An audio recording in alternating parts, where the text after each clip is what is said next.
Bonjour les amis, allez on se retrouve pour la dernière partie de nos plantations de primeurs de pommes de terre. Ça se passe derrière moi, comme vous pouvez le voir, j'ai déjà tracé deux belles routes et j'ai une petite surprise à planter. Je ne sais pas si ça va porter ses fruits, si ça va être de la cochonnerie ou si ça va être quelque chose de valable, mais je vous montre ça tout de suite en image. Bien les amis, je vous montre tout de suite ce qu'on va planter. Il me reste des germes. Voilà, énorme de pommes de terre bio. Les germes sont énormes. Je vous montre un peu le germe d'une pomme de terre normale et celle-ci. Donc là, on va tenter une route avec ça. À mon avis, ce sont des pommes de terre chaudes qui ont besoin de beaucoup de temps et d'une terre bien plus chaude qu'aujourd'hui. Mais bon, plutôt que de les perdre. Et puis, on plante en parallèle ces pommes de terre qui viennent d'un filet de pommes de terre du commerce.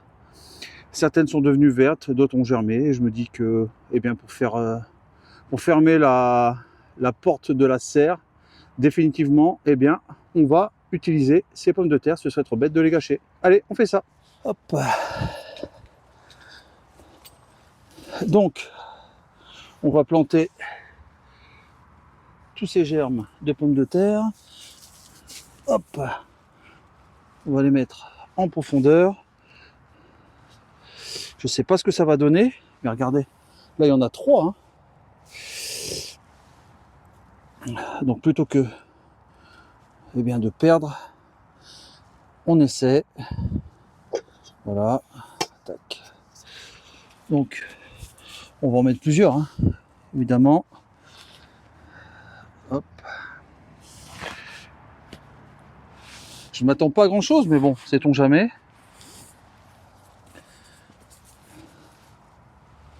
Voilà, j'en mets plusieurs côte à côte. Ah non, là il n'y a rien.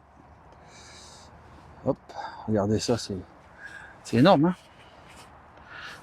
Hop.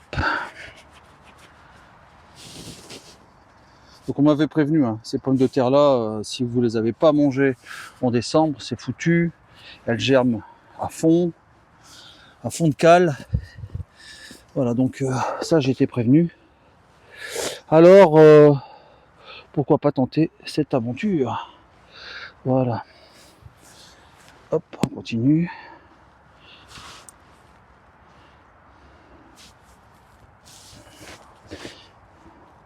Oh, finalement, on croirait pas, mais sur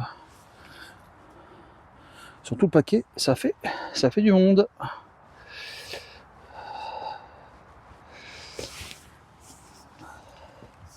Allez, on poursuit.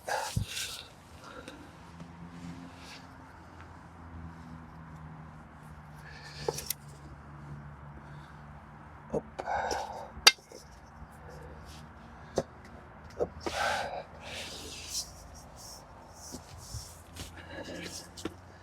Oh, certains germes sont vraiment énormissimes, ça c'est bien. Trapu.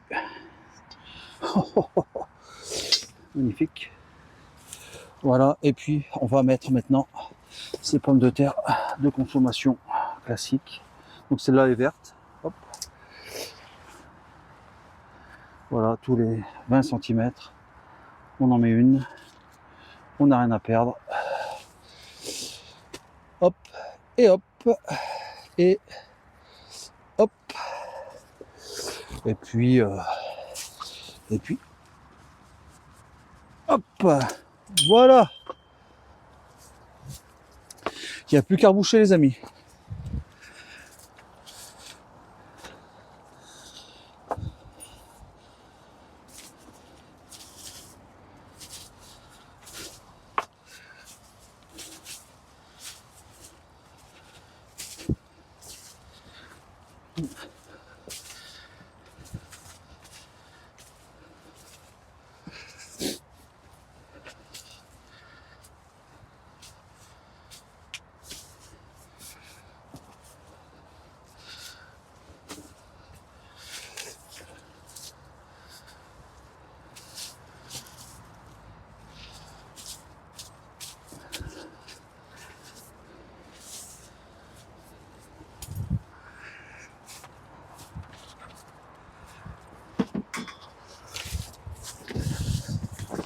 un petit peu de feuilles pour se donner bonne conscience.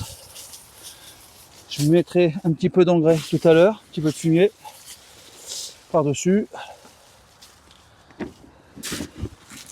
Puis on complétera au fur et à mesure si les pommes de terre daignent pousser ou pas correctement. Voilà, donc une serre de futures pommes de terre primeur.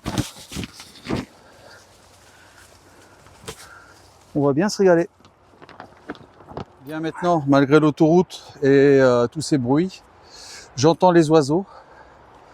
Donc on va installer la petite cabane que j'ai achetée rien que pour eux. Donc on en a déjà une ici. Elle a eu, je crois, deux nichés, au moins deux nichés la dernière, en 2024. J'espère qu'ils ont pris rendez-vous avec elle. Et puis on va maintenant en mettre une sur le cabanon qui se trouve ici.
Voilà les amis, alors je vous cache pas la vérité, hein. C'est pas très beau, mais c'est une parenthèse, voilà, il faut y passer. On a renforcé là il y a 2 minutes avec des vieux rails qui traînaient chez moi, on a renforcé la toiture. La semaine prochaine on va s'occuper de ça, de la fraiseraie. On va la dégager et puis peut-être utiliser les nouveaux stolons pour l'année prochaine. L'année dernière, zéro fraise, hein, puisque lorsqu'elles sont arrivées à maturité, on a été inondé ici. Et donc, toutes les fraises étaient sous l'eau et elles ont péri, noyées. Voilà, donc on fait ça. Et puis, on va peut-être bêcher et greliner la semaine prochaine autour de la serre, intégrer un petit peu eh bien, les feuilles et puis on va commencer à aérer un petit peu le terrain. Voilà. Je vous souhaite un très bon début de semaine, très bon lundi. Moi, je déteste le lundi. Donc, je vous laisse. À très vite. Ciao, ciao.